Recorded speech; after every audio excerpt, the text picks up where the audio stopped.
Hello everyone, मैं दीपक sir DLC education अड्डा में आप सभी का स्वागत करता हूं और अभी डिस्कस करने वाला हूं रेशियो एनालिसिस में से रेशियो चैप्टर में से दो प्रॉब्लम।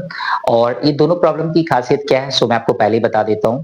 करंट एसेट्स और करंट लायबिलिटीज दिया हुआ है।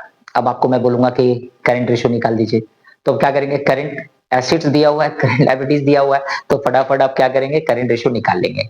लेकिन यदि कोई ट्रांजेक्शन उसके साथ ऐड कर दिया जाए, है ना, यदि कोई ट्रांजेक्शन ऐड कर दिया जाए, आपके पास करंट एसेट्स है, आपके पास करंट लायबिलिटीज है, और एक ट्रांजेक्शन मैं आपको बता दूं, जैसे डेटर को पेमेंट कर दिया मैंने, सपोज क्रेडिटर को पेमेंट कर दिया मैंने, या डेटर से मैंने पैसा रिसीव कर लिया, या सपोज डेटर डेटर को मैं दोबारा क्रेडिट में सेल्स किया, सप्लायर्स को मैंने पैसा पेड किया, या सपोज सप्लायर से मैंने दोबारा क्रेडिट में परचेस कर लिया, तो क्या होगा?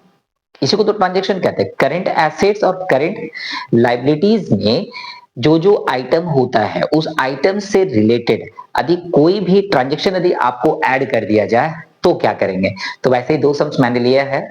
इस प्रॉब्लम को सॉल्व करने से आपको पता चल जाएगा कि यदि करंट एसेट्स और करंट लायबिलिटीज दिया हुआ है और यदि कोई ट्रांजेक्शन हो जाए तो उसका इंपैक्ट हमारे पास कैसे पड़ता है। बहुत इजी है, आप लोग को पता है, हम लोग अभी कर रहे हैं करंट रेशियो, है ना, CURRENT करंट रेशियो। और करंट रेशियो के लिए हम लोग करने वाले हैं करंट एसेट्स में डिवाइड देने वाला हूं करंट लायबिलिटीज से। तो इतना करने से तो हमारा आ जाएगा, एक ही फॉर्मूला का यूज होना है इसमें। चलिए, तो बोला गया है अ कंपनी हैड एसेट्स, है ना, had current assets of 4,50,000 and current liabilities of rupees 2 lakh. Afterwards, मतलब इसके बाद it purchased goods worth rupees 30,000 on credit. On credit मतलब एक ट्रांजेक्शन हो गया, यहाँ पे आपके पास एक ट्रांजेक्शन दे दिया है।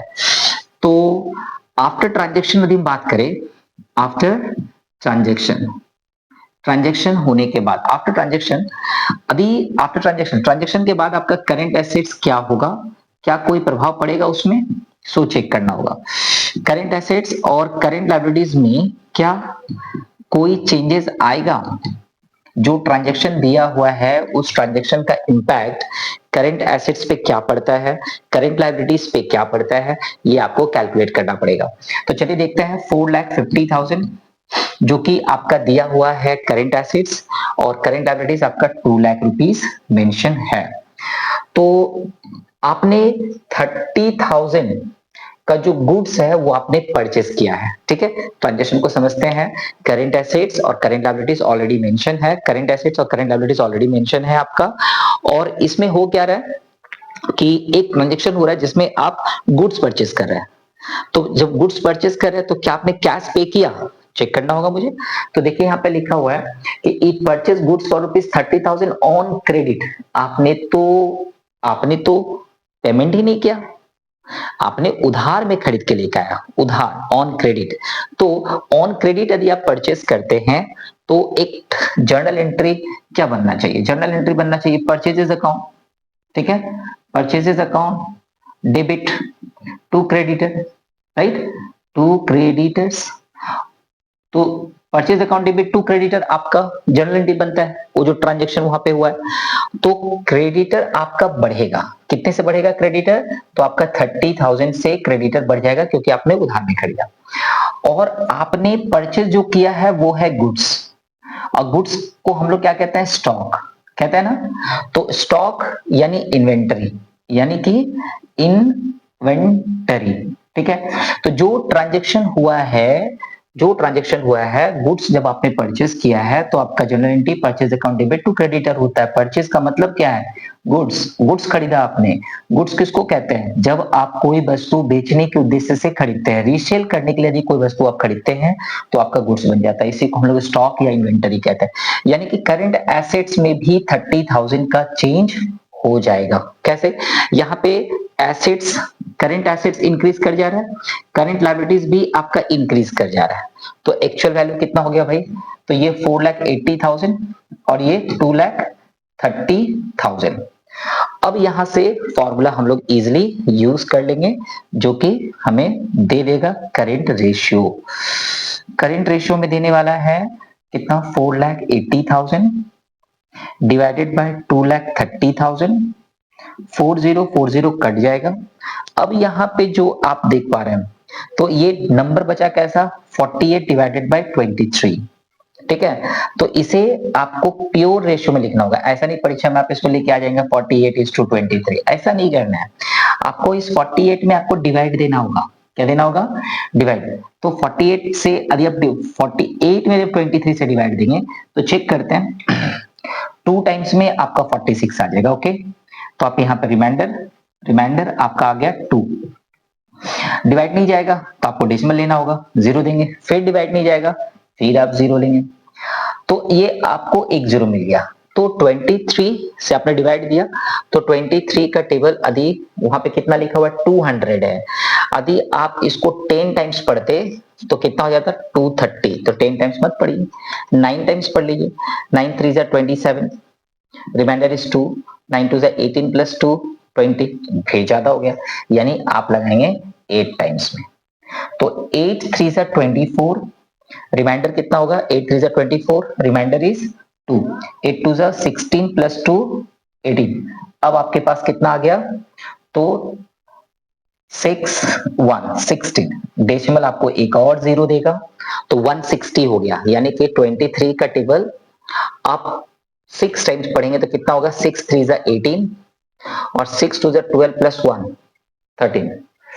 तो 17 7 टाइम्स क्या होता है, 7 7 जा 49, 7 2 जा 14 प्लस 4 18, ज्यादा हो गया। 6 टाइम्स आप लगाएंगे इसको, ठीक है। और 3 बार डिवाइड देने से, 3 बार डिवाइड देने के बाद आप इसको राउंड ऑफ कर देंगे। तो 2 डिजिट में ही लिखना है, डेसिमल के बाद 2 डिजिट में लिखना है। तो जो कि आपका कितना होने वाला है, 2.09:1। ऐसा मैं बार बार कह रहा हूं कि जब भी आप करेंट रेशियो निकालेंगे तो आपका नीचे 1 होना चाहिए। इसीलिए कोई भी नंबर होगा नीचे उस नंबर से आप डिवाइड दे दीजिए, जो भी आएगा उसको आप डाल दीजिएगा और आपका आ जाएगा। तो ये था क्वेश्चन नंबर 1।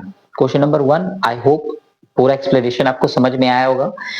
क्राइटेरिया क्या है, क्राइटेरिया है कि यदि आपके पास करंट एसेट्स है और आपके पास करंट लायबिलिटीज है और उसके बाद यदि कोई ट्रांजैक्शन हो जाए तो उस ट्रांजैक्शन का इंपैक्ट क्या पड़ेगा करंट एसेट्स पे और करंट लायबिलिटीज पे, ये आपको करना है। ठीक है, तो चलिए मैं इसको मिटा रहा हूं क्योंकि मुझे प्रॉब्लम नंबर 2 भी आपको सॉल्व करके दिखाना है। और आप स्क्रीनशॉट लेके आप अपने कॉपी में आप इसको कर सकते हैं। आई होप जो भी एक्सप्लेन कर रहा हूं ये आपको समझ में आ रहा होगा। जब तक मैं मिटा रहा हूं तब तक फटाफट आप मेरे वीडियो को लाइक कर दीजिए, दोस्तों में शेयर कर दीजिए, चैनल को सब्सक्राइब नहीं किया तो प्लीज सब्सक्राइब कर दीजिए। तो चलिए सॉल्यूशन नंबर 2 है ये आपका। इस सम्स में क्या है, current liabilities of a company where, तो हमारे पास में करेंट लायबिलिटीज है। ओके, चलो देखते हैं करेंट लायबिलिटी 1,75,000 हमारे पास करेंट लायबिलिटीज है and it's current ratio is given. Okay, current ratio दिया हुआ है। चलिए देखते हैं थोड़ा सवाल को। करेंट रेशियो दिया हुआ है, तो करेंट रेशियो कितना है भाई, तो 2:1 है, 2:1 है। तो यहां से करेंट लायबिलिटी, तो यहां पे आप यदि इसको फॉर्मूला में लिख लेते हैं, सपोज करेंट रेशियो का मतलब क्या होता है, current assets upon current liabilities is equal to 2/1, यही दिया हुआ है। तो करेंट एसेट्स तो आपके पास है नहीं, तो आप क्या करने वाले हैं, 2 इंटू करेंट लायबिलिटीज बाई 1, यानी 2 इंटू करेंट लायबिलिटीज का वैल्यू कितना है, 1,75,000। तो आपका आने वाला है 2 5 जा 10, रिमाइंडर इज 1, 2 7 जा 14 प्लस 1 15, रिमाइंडर इज 1, 2 1 जा 2 प्लस 3, 3,50,000। चलिए अब तो डबल करके भी निकाल सकते थे, मैंने टेबल पढ़ने के लिए बोल दिया, यदि आप इसको डबल कर सकते थे तो ऐसे भी लिख सकते थे आप। सो अब आपके पास क्या है, करेंट लायबिलिटीज और आपके पास है करेंट एसेट्स। करेंट एसेट्स और करेंट लायबिलिटीज है तो करेंट रेशियो निकालना तो बहुत इजी है, लेकिन रुकिए अब भी प्रॉब्लम में भी ट्विस्ट है। इट पेड ₹30,000 टू क्रेडिटर और calculate current ratio after payment. तो वही हो गया ना भाई कि करंट एसेट दिया हुआ है, करंट लायबिलिटीज भी दिया हुआ है और हम करंट रेशियो नहीं निकाल सकते क्योंकि बोला है पहले ट्रांजैक्शन को एडजस्ट करो उसके बाद कैलकुलेट करो। तो जो ट्रांजैक्शन हुआ है उसमें क्रेडिटर को पैसा पड़ गया है ना, तो creditors account debit to cash account, यही होगा। क्रेडिटर्स को आपने पैसा पेड किया, जनरल एंट्री क्या बनेगा, creditors account debit to cash account. यानी ये ट्रांजैक्शन हमको कह रहा है क्रेडिटर का वैल्यू कम रहा है क्योंकि आपने क्रेडिटर का वैल्यू डिक्रीज हो जाएगा, है ना, क्रेडिटर का वैल्यू डिक्रीज हो जाएगा। और कैश भी आपने पेड कर दिया तो कैश भी आपका डिक्रीज हो जाएगा, ठीक है। अधिक क्रेडिटर को आपने पैसा पेड किया तो करंट लायबिलिटीज का वैल्यू कम जाएगा क्योंकि करंट लायबिलिटीज में ही क्रेडिटर होता है। अब 30,000 पेड कर दिया तो 30,000 माइनस कर दीजिए। तो ट्रांजैक्शन होने के बाद अभी आपके पास कितना आ जाएगा, 30,000, 1,45,000 आपका आ गया। ओके, सो करेंट लायबिलिटीज जो है ना आफ्टर ट्रांजैक्शन, अभी मैं बोलूं थोड़ा सा इसको और लेंथी कर लेते हैं, इस पोर्शन को मिटा देते हैं, ठीक है, इस पोर्शन को मिटा देते हैं और थोड़ा सा एक्सप्लेनेशन ले ही लेते हैं। सो आफ्टर ट्रांजैक्शन क्या है स्टेटस किसका, करंट एसेट्स का और करंट लायबिलिटीज का। So after transaction current assets और करंट लायबिलिटीज क्या है, तो हमारे पास करंट लायबिलिटीज है 1,75,000 और 30,000 आपने इसको पेड कर दिया तो इट इज 1,45,000। करंट एसेट्स आपके पास है 3,50,000, ओके, 3,50,000, 30,000 पेड कर दिया तो कैश भी करंट एसेट्स में इंक्लूडेड होता है। करंट एसेट जब कैलकुलेट करते हैं तो कैश लेते हैं तो 3,20,000 आ गया। सो करंट रेशियो कितना होने वाला है, तो 3,20,000 डिवाइडेड बाय 1,45,000, तो 3 जीरो ही मैं कटा सकता हूं यहां से।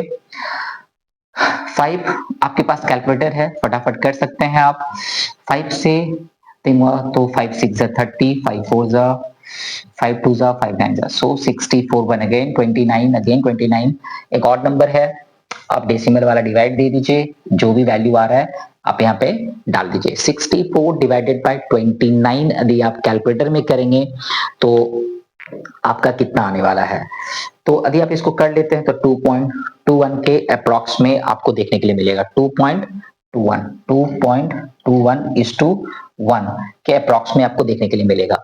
तो ये प्रॉब्लम मैंने जो अभी सॉल्व करके आपको दिखाया, इसका खासियत क्या था, करंट एसेट्स आपके पास दिया हुआ है, करंट लायबिलिटीज आपके पास दिया हुआ है, लेकिन आप कैलकुलेट नहीं कर सकते बिना एडजस्टमेंट किए हुए।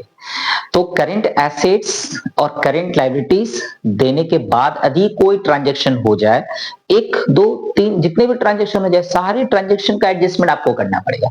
इसीलिए आफ्टर ट्रांजैक्शन होने के बाद चाहे एक ट्रांजैक्शन हो चाहे 2 ट्रांजैक्शन हो, यहाँ पे तो एक ट्रांजैक्शन है, हो सकता है परीक्षा में 2 ट्रांजैक्शन हो जाए 3 हो जाए, तो आपको पहले करंट एसेट्स और करंट लायबिलिटीज को पहले एडजस्ट करना होगा। एडजस्टमेंट करने के बाद जो एक्चुअल वैल्यू आएगा आप उसके हिसाब से ही कैलकुलेट करेंगे। वीडियो यदि अच्छा लगा तो लाइक कर दीजिए, शेयर कर दीजिए, चैनल पर नया है तो प्लीज सब्सक्राइब कर लीजिए। Thank you, bye bye.